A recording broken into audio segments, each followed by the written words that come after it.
We're back at it again with Life in a Wine Bottle.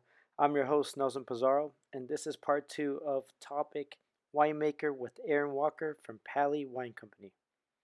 Aaron will share with us some secrets, blends that he likes to do, and tips for new and or experienced winemakers. Enjoy the show. Quick shout out to our sponsors, Castelli Family Vineyards, where you can taste the love of the wine. Follow and like them on Instagram at CastelliFE. Bespoke Maestro. They make elegant dresses and suits benefiting any occasion. Follow them on Instagram at Bespoke Maestro. San Diego Wine Tasting App. Easy to use, free to download, fun to find a new winery. Download the app today on Apple Store and Google Play. Search for San Diego Wine Tasting App. And also, Pali Wine Company. Make sure you visit Pali Wine Company. They have 5 different tasting rooms. They're located in Santa Barbara, Lompoc, San Diego, Little Italy, Anaheim, and Los Angeles. Follow and like them on Instagram and Facebook at Pali, Pali Wine Co. Co.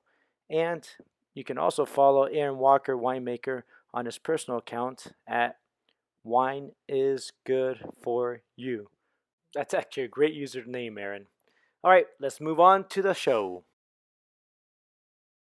But then we do, a lot of blending with other grapes. We do a Bordeaux style blend, which has, Cabernet and Merlot and some Cab Franc and Petit Verdot in it. And then we do a Rhone style, a red and a white blend. And those are all purchased grapes. So we're using, up to 5 different grapes, and sometimes they're all coming from one vineyard. Sometimes they come from multiple vineyards, but to create our blends each year. Mm-hmm. And then we bottle those same wines that we put into the blends. We bottle those same wines. We'll pick out 3 or 4 barrels and bottle it as a straight varietal. So we'll have just a Syrah bottling, a Grenache bottling, a Mourvedre bottling, but then we'll also create a blend that's all 3 of those. So. Mm-hmm. And the reason for the blends, what would you say the reasons that you like doing blends? Is it because you messed up somewhere and you're like, hey, this kind of cover something? Or is it like, man, these are good wines. Let's try this and let's see what happens. Yeah, well, so a lot of our blends are very traditional blends. Like I said, a red Rhone is GSMs are very well known. Grenache, Syrah, Mourvedres. Those are and those are very popular for a reason, because those grapes blend very well together. They work together. They create harmony together, and so that's why you often see Bordeaux blends as being some of the most popular wines. With our blends, we stick to the fairly traditional blends when it comes to what grapes we're blending together. But there's a reason they work so well together, is because they make these complete wines that people really seem to enjoy, and they sell really well. So we tend to get a little more creative with our wines that are blended, even with the packaging, the artwork, the label. We have fun with it. Exactly. It gives us a chance to come up with a creative name for the wine or some creative artwork on the label, rather than just saying this is our Cabernet Sauvignon. Right. So we like our Cab blend, our Bordeaux blend, we call Swell, because Tower 15, is the lifeguard tower, and then just to give Pali. The Pali background is Pacific Palisades is the town that Pali's named after, and that's up near Malibu and Santa Monica. It's where the owners live. So we have themes that run with our packaging based on that. Oh, nice. But the blends then, are. But then you get into the challenge with bottling. Yeah. But then you got to create a new label. You got to figure out the whole process and how many bottles. And I think people forget that. When that's what we're just doing right now. Just writing it down, like, how the heck do people do this? It really gets overwhelming. I start planning bottling for the entire year in December of the previous year. So like this December, I'll start mapping out my entire 2021 bottling plans for the whole season up until about this time, August. And wow. And you need to do that when you have so many different wines like we do. We bottle over 40 different wines each year, and that's all the packaging, and just that's the night. Bottling is the worst part of winemaking, especially at the big production levels like I feel like we're at. But I'm sure it's the same even at your level of production. It's got to be done, but it's a headache and it's stressful and it's not fun. Whereas harvest is stressful, but it's more exciting and fun. You see the problem. Now you're like, oh, I hope it doesn't mess up, because you can mess up a lot. That's your whole 3 years. I don't know how long. So, what about the wine style? Are you keeping in barrel a lot, stainless steel? How long? What would you say? It depends on the wine. We do a little bit of everything. So we have our most popular wines retail for about $25, and that's our Pinot Noirs that we will bottle after about 10 months of barrel age. So those don't see a lot of time in barrel because we want those wines to be drinkable, approachable at a young age. We release those wines fairly quickly. Our more expensive reds, Pinot Noirs, Cabernets, we'll age those wines usually about 18 to 20 months in barrel before bottling. And then we'll even hang on to those wines in bottle for at least 6 months before releasing the wine for sale.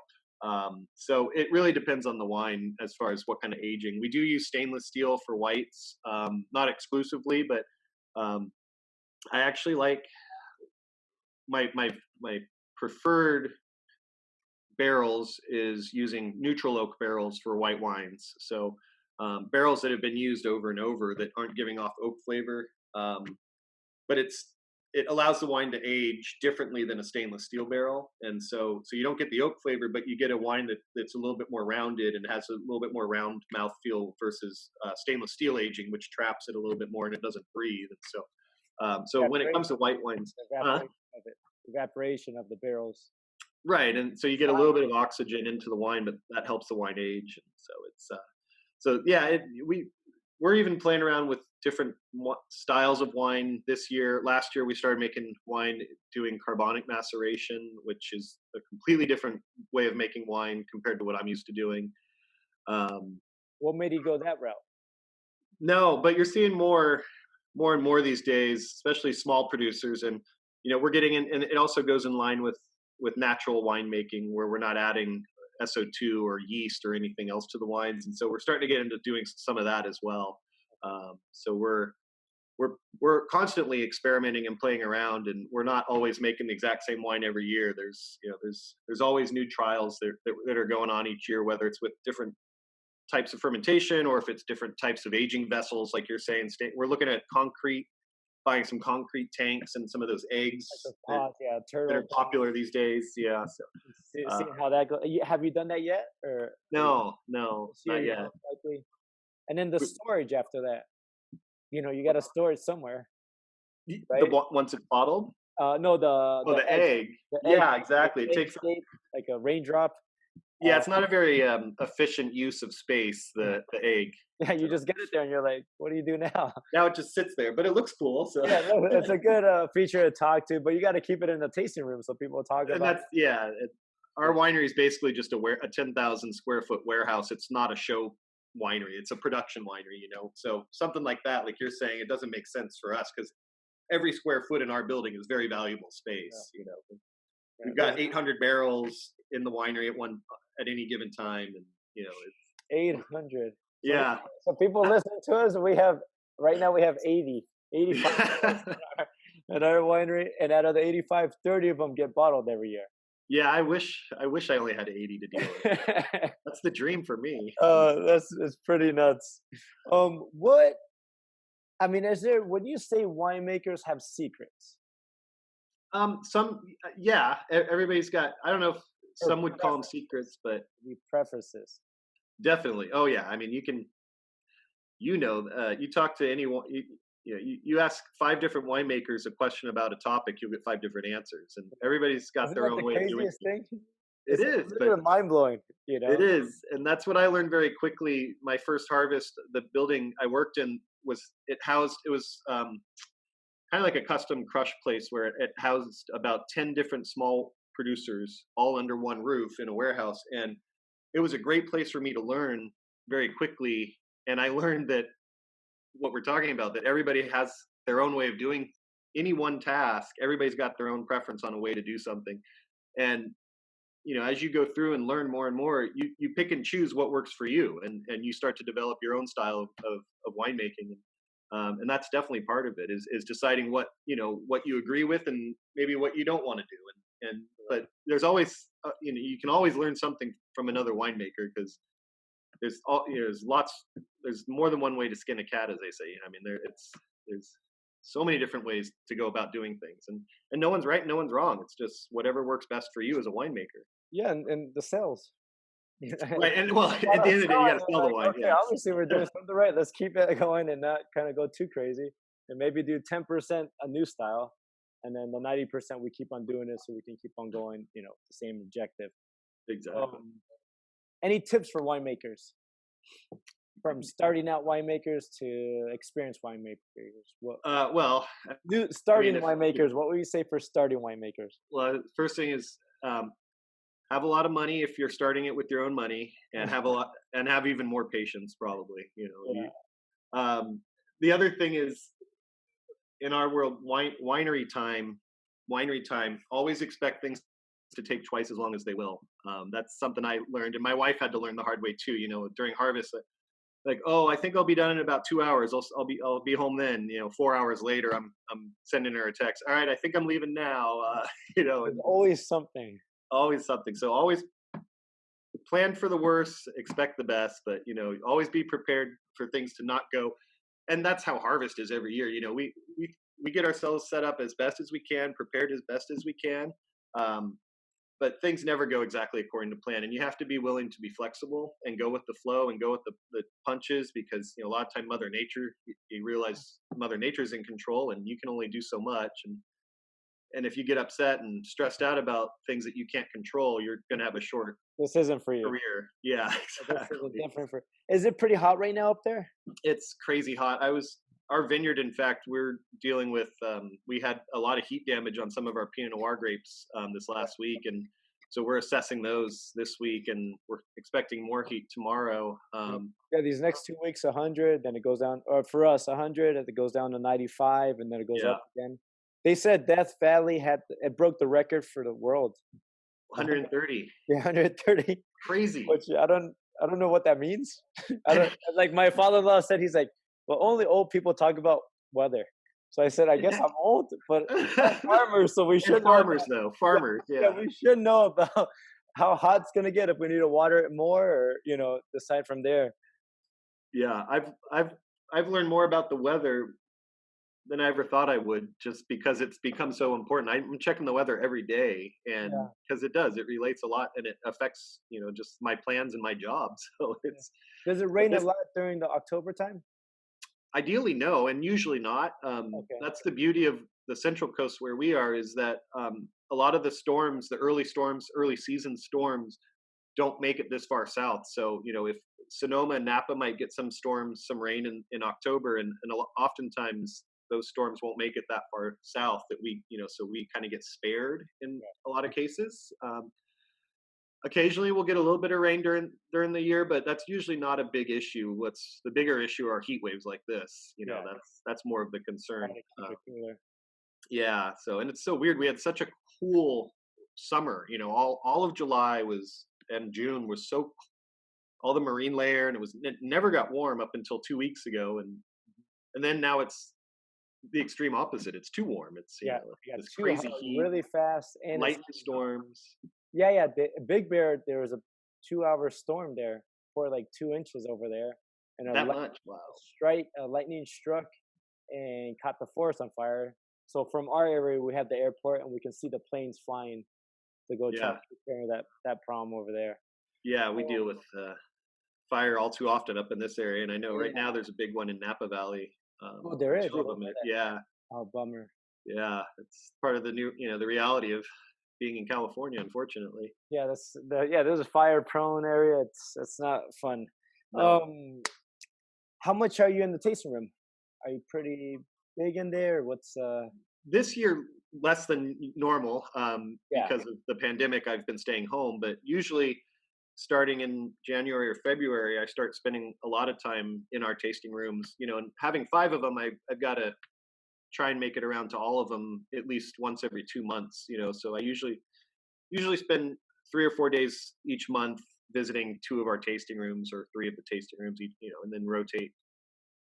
So in previous years, before we started opening a lot of tasting rooms, I would spend this time of year traveling around the country, working with our distributors, more on the wholesale side of things, and trying to help with the the sales of the wines. through our distribution channels. Once we started opening the tasting rooms, the whole idea is that we're selling more of our wine directly to our customers through our tasting rooms and less through our distributors because it's a better margin. We make more money that way. It's Hmm. more profitable and just a better business. So I've really shifted, where I spend my sales time um, over the last few years into spending a lot of time in the tasting room and not nearly as much time traveling with our for distribution purposes. Okay. So And then what are you in restaurants as well? yeah, we are, and that's where the distributors come in. But Oh, they're the not ones so that much like supermarkets or not like as small. much, not too much in supermarkets. Although we have had a very good relationship with Costco over the years, and that's done amazing for us. Even though we make very little money off those sales, it's a great way to promote the brand. Branding. Everybody that we're trying to sell our wine to shops at Costco. A Right. lot of Yeah. them. So And that's there's been a great way to move. millions of wines. Yeah, they're the But largest retailer of wines in the United States. They uh, buy more wine than any other retail is that crazy? in Well, the, they're in I the mean they're probably the biggest besides Walmart and Amazon. Those yeah. three are So, kind of the kings of everything. but from a winemaking or an ownership standpoint, we would much rather sell all of our wines directly to our customers without the middleman, without the distributor, because it's Yeah, a much better business model for us, profitable model. And stuff. correct. Especially at that size that you have. Yeah, and that's the struggle at the size. Yeah. So is that the goal? What like the goal for you as a winemaker and for the company? Is that obviously everybody wants to make more money, but is there anything specific for Pally and Tower that you have for goals? Well, so that comes obviously from our owner. It's his leadership and his vision that we've continued to grow and actually even change direction over the years. And we're talking almost 15 years since I've been on board. And when I started with the company, there was only 5 wines being made and less than 3,000 cases a year total from all 5 wines.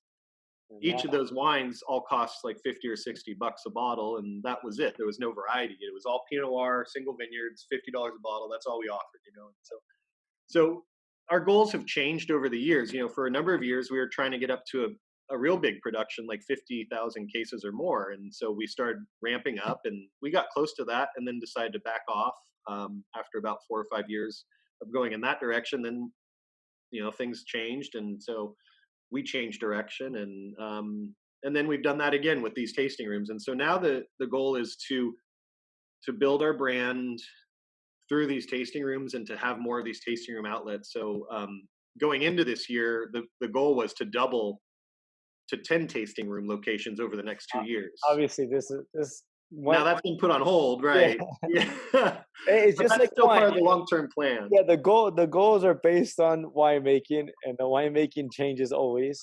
So you're just always changing, you know. Right. So it's never the same year to year, but yeah, we've always been willing to be flexible with our business model and even the wines that we make, just to stay relevant and to be able to stay in business. And so having these tasting rooms is a great way for us to try out these more experimental wines and to see what people like and what doesn't work. And we can do small batches of like some kind of experimental winemaking, send it to our tasting room in kegs and pour it on tap. And if people think it's great, then we end up bottling it maybe the next year or something. Or if it doesn't sell, then we know people don't like it, that kind of Yeah, thing. yeah. So you don't have to invest so much money and time into that, Into the bottling, then and then trying to all of a sell sudden you it. gotta sell them for $5, and people still don't buy them. You know. Right, right. Okay. Do you have a collection, a wine collection, or Not like I used to. When I worked in restaurants back in the days, I had access to wines from all over the world, and I got them at great prices. I'd just pay cost through the restaurant usually, and so I would have usually quite a few nice California cabs. I was big into those. I was big into Rhone wines and Bordeaux's, reds. Um, once I moved up to this area and got into winemaking, then um, after a few years, I drank through a lot of that collection, and now I'm down to just a few bottles from that original collection. But one that I just opened recently, that I'd been hanging on to for many years, was from a producer in this area called Sine Qua Non, who makes very expensive wines, and it's not the kind of wine I don't go out and buy $150 bottles of wine. It's just not in my wheelhouse. I'm a family man, and I can't justify spending that these days like I did when I was a bachelor waiting tables. But we opened this 2006 Syrah from Sine Qua Non that I'd been hanging on to for quite a while, and it was at my dad's memorial after he passed, and the name of the wine was called Papa, which is what we called my dad. So it seemed like the perfect time to open that bottle, right? But these days, my collection is more just wines that I've been producing at Pali over the years, and I want to hang on to the special wines each year, and so I put a few away, and special bottles from producers in this area. One of those being from Hitching Post Wines, which is my father-in-law. So my wife's dad he's half owner and winemaker at Hitching Post Wines, and has been for 40 years. So. Where are they at? What area? So they're based in they're here in the Central Coast. So it's famous for the restaurant. The Hitching Post restaurant is in Buellton, which was in the movie Sideways, and so Oh, that's where really? they really became popular once that movie came out. Oh, that's cool. But they'd always Yeah, had a maybe I got to do a podcast with him too. absolutely. You should. He's a character Is he too. a good guy to talk to? Yeah, I'll hook you up with him. You definitely want Okay. to hear it. Yeah, In if he fact, I'm doing a podcast with him, or a live stream event on Facebook in October with him and okay. his partner Frank, because they've been so instrumental in my career too. Give back, to really thank Yeah. them, really, Well, they deserve a lot of credit and props. Yeah. Look at this, But 10 yeah, years later or 20 years later, look where you're at. I know it's crazy. I can't believe I've been doing it this long. The time's flown by. It's crazy, but I know, it's it's unbelievable. great. I love it. It's work that I love, and it took me till I was about 30 years old to figure out what I was really passionate about. And like I said earlier, I changed my major 3 times when I was in college because I didn't know what I wanted to do, and I was just there because that's what I was expected to do after high school. You go to college and you get your degree, right? But Yeah. it just, I waited tables. I got into the restaurant world, and I really enjoyed it. Actually, it wasn't, it was just a way to pay the bills, but I connected with that, just And it's the a hard dining. profession. Restaurant business is like, you're out Yeah, at night, it's like a party scene, and it's yeah, and it's not something I wanted to do for my you whole can't life. live. Yeah, I mean, if you live No, that way, you're not gonna make it that far. It's a exactly. really tough life, It was chef. fun while it lasted, but yeah, Yeah, I see that, and it's good money. If you get tips, that's where the money comes from. You know, yeah, yeah, you really, and, if you're a good server, you'll make really good money. right, yeah. Um, well, So perfect. Let's go ahead and give. Do you have like a commercial? Can you give us a little bit thing about Pally and just kind of, you know, yeah, well, I mean, you shout could. out with your Twitter or Instagram or Facebook, whatever you want, and then that's how I promote it on the website.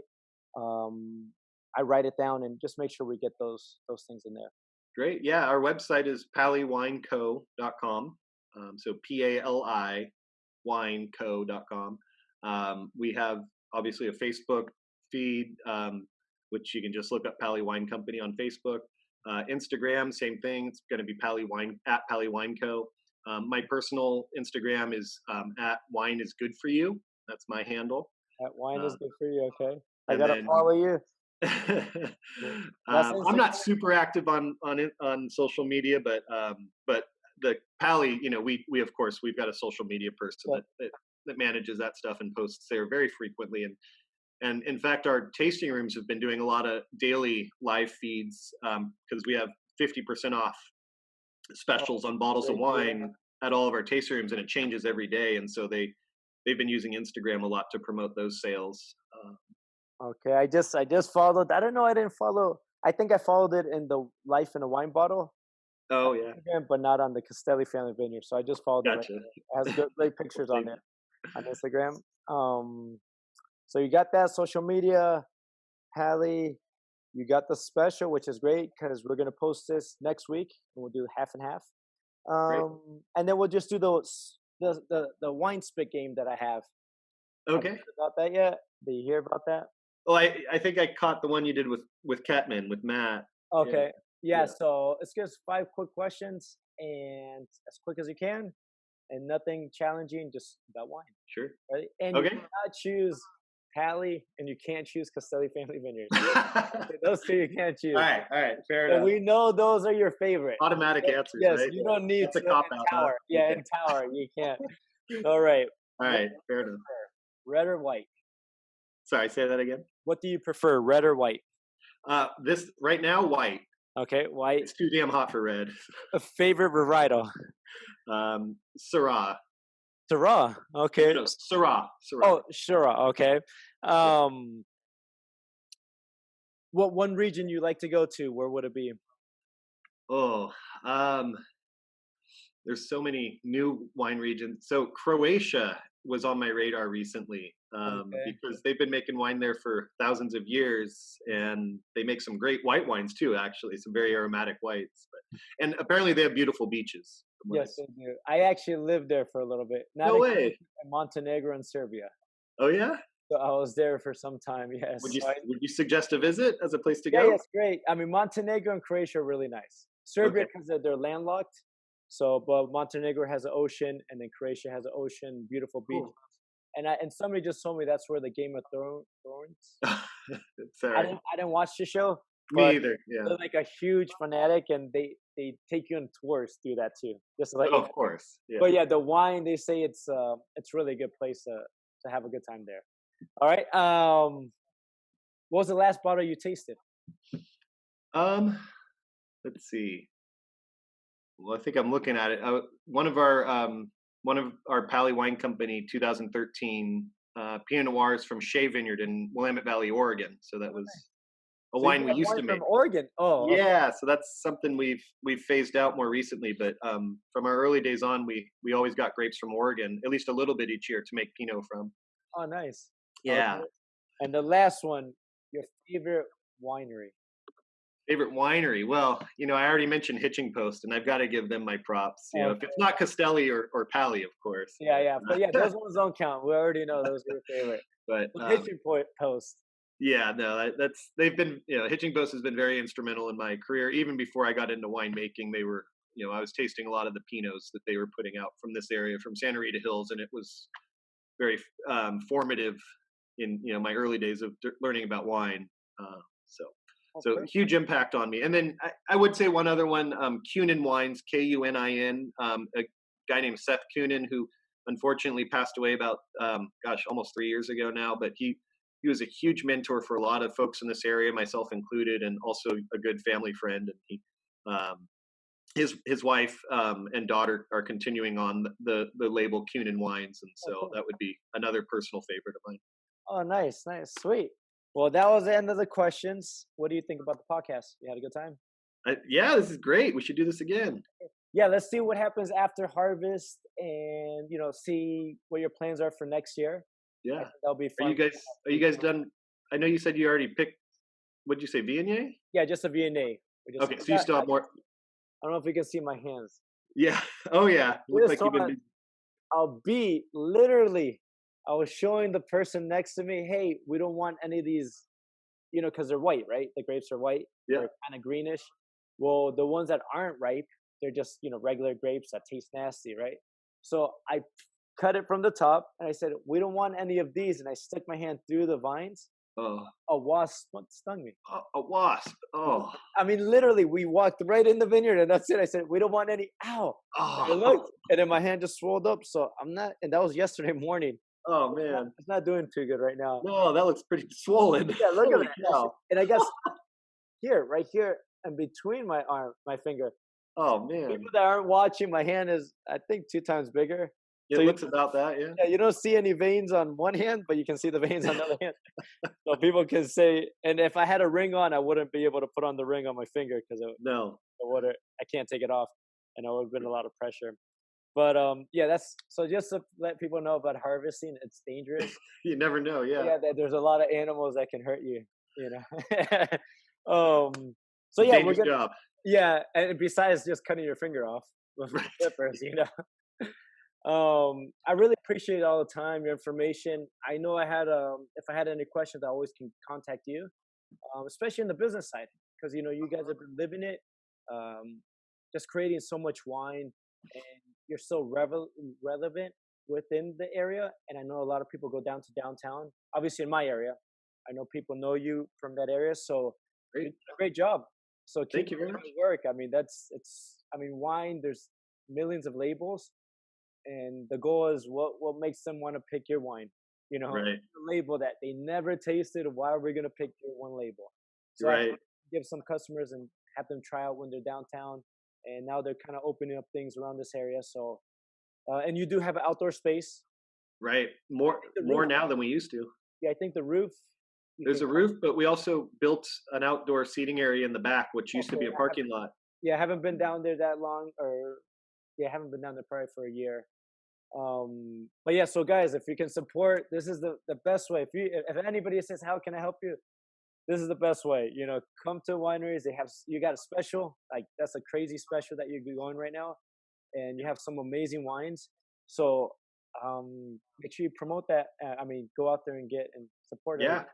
All right. Come visit us, and yeah, not just in San Diego, but in Santa Barbara or LA or Yeah, Anaheim too. yeah. When you're going on a road trip, That's right. make it easy. If you want to go up to Napa and you're driving, or San Pasqual, or I mean, San Luis Obispo, or easy stops to go There through. you go. You know. Exactly. So, anything else? I don't know what it'd be. I'm just trying to get ready for harvest here, so we're yeah, we're gearing up for that. I'm just looking forward to getting harvest started, and then be even happier when it's all over.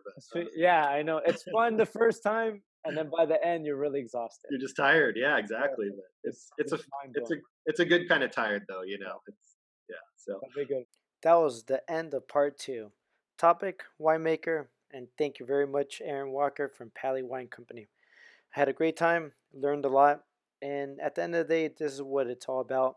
Just learning from experienced winemakers, wine companies that have been doing it and are growing and able to get around different challenges that they get every single day. So thank you very much. Make sure you follow them on Instagram and on Facebook at Pali Wine Co. Don't forget to subscribe to our YouTube channel, iTunes, Google Play, and follow us and like us on Facebook or Instagram at Life in a Wine Bottle. Thank you very much for listening. I'm your host, Nelson Pizarro. This is Life in a Wine Bottle, and I'll see you guys next time.